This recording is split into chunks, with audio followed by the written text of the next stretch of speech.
بسم اللہ الرحمن الرحیم۔ السلام علیکم ورحمۃ اللہ وبرکاتہ۔ سامعین کرام، آج کی اس ویڈیو میں آپ کے سامنے دعا کے بارے میں قرآن و حدیث کی روشنی میں بیان کروں گا۔ سورہ البقرہ کی آیت نمبر 186 میں اللہ تعالیٰ ارشاد فرماتے ہیں، وَإِذَا سَأَلَكَ عِبَادِي عَنِّي فَإِنِّي قَرِيبٌ اجیب دعوت الداعی اذا دعان۔ اے حبیب مکرم، جب یہ پوچھیں میرے بندے میرے متعلق تو انہیں بتائیے کہ میں ان کے قریب ہوں، دعا قبول کرتا ہوں دعا کرنے والے کی جب وہ دعا کرتا ہے۔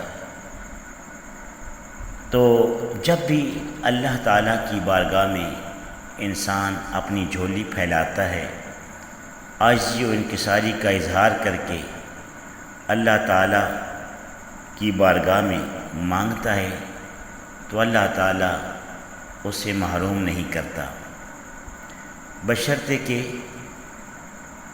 وہ دعا کے تقاضے اور ان تعلیمات کے پیش نظر دعا مانگ رہا ہو جو تعلیمات نبی کریم صلی اللہ علیہ وآلہ وسلم نے بتائی ہے۔ بس اوقات انسان دعا کرتا ہے لیکن دعا بظاہر قبول نہیں ہوتی۔ اس کی کیا وجہ ہے؟ اس کی ایک وجہ تو یہ ہے کہ جو کچھ انسان مانگ رہا ہوتا ہے وہ اس کے حق میں بہتر نہیں ہوتا، اور اللہ تعالیٰ حکیم ہے، وہ بہتر سمجھتا ہے کہ انسان کے حق میں کیا بہتر ہے۔ عسیٰ ان تکرہوا شیئا وہو خیر لکم وعسیٰ ان تحبوا شیئا وہو شر لکم واللہ یعلم وانتم لا تعلمون۔ قریب ہے کہ جس کو تم پسند کر رہے ہو وہ تمہارے حق میں بہتر نہ ہو، اور جس کو تم ناپسند کر رہے ہو وہ تمہارے حق میں بہتر ہو۔ تو اس لیے دعا ہمیشہ قبول ہوتی ہے۔ قبولیت کا یہ مطلب ہے کہ جو انسان مانگ رہا ہو اگر وہ اس کے حق میں بہتر نہیں ہے تو اللہ تعالیٰ اس کو نعم البدل عطا فرما دیتا ہے۔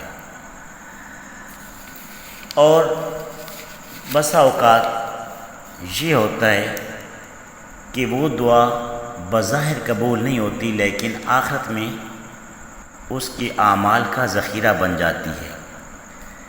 حضرت ابو سعید خدری رضی اللہ تعالیٰ عنہ سے روایت ہے کہ رسول کریم صلی اللہ علیہ وآلہ وسلم نے فرمایا، جو بندہ کوئی دعا کرتا ہے جس میں کوئی گناہ کی بات نہ ہو اور نہ ہی قطع رحمی ہو تو اللہ تعالیٰ کی طرف سے اس کو 3 چیزوں میں سے کوئی ایک چیز ضرور عطا فرما دیتا ہے۔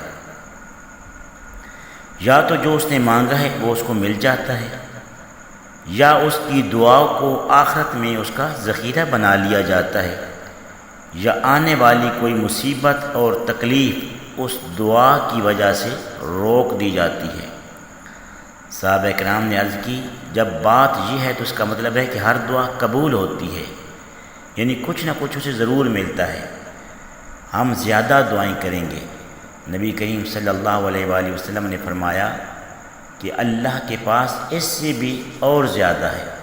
مطلب یہ ہے کہ اللہ کا خزانہ لا انتہا اور غیر فانی ہے۔ اگر سارے بندے ہر وقت اس سے مانگیں اور وہ ہر ایک کے لیے عطا فرمانے کا فیصلہ فرما دے تو اس کے خزانہ میں کوئی کمی نہیں آئے گی۔ ایک اور حدیث پاک میں مستدرک حاکم میں حضرت جابر رضی اللہ تعالیٰ عنہ کی حدیث ہے جس میں بتایا گیا ہے کہ اللہ تعالیٰ جب اپنے بندے کو جس نے دنیا میں بہت ساری دعائیں کی ہوں گی جو بظاہر دنیا میں قبول نہیں ہوئی ہوں گی تو ان دعاؤں کے حساب میں جمع شدہ ذخیرہ آخرت میں عطا فرمائیں گے، اور بندے کی زبان سے اس وقت نکلے گا، یا لیتہ لم یعجل لہ شیء من دعائہ، اے کاش میری کوئی دعا بھی دنیا کے اندر قبول نہ ہوئی ہوتی اور ہر دعا کا پھل مجھے یہاں ملتا۔ تو دعا صرف اللہ تعالیٰ سے مانگنے کا سوال نہیں بلکہ یہ ایک عبادت ہے۔ نبی کریم صلی اللہ علیہ وآلہ وسلم نے فرمایا الدعاء هو العبادہ، اور ایک حدیث پاک میں فرمایا گیا الدعاء مخ العبادہ۔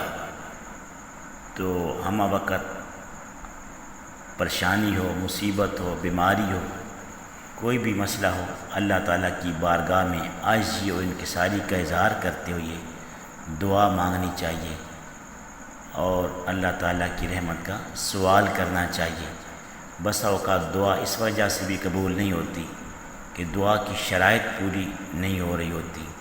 دعا کی شرائط میں سے بنیادی شرط عقل حلال اور صدق مقال ہے، یعنی انسان کے پیٹ میں جو غذا جا رہی ہے وہ حلال کی ہو اور اس کی زبان پر سچ ہو۔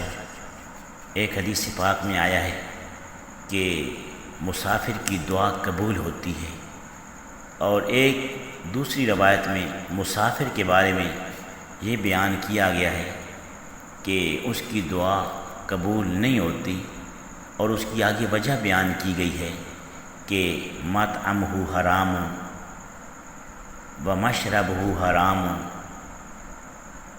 وملبسہ حرام، جس کا کھانا حرام کا، پہننا حرام کا، پینا حرام کا، تو پھر اس کی دعا کو کیسے قبول کیا جائے؟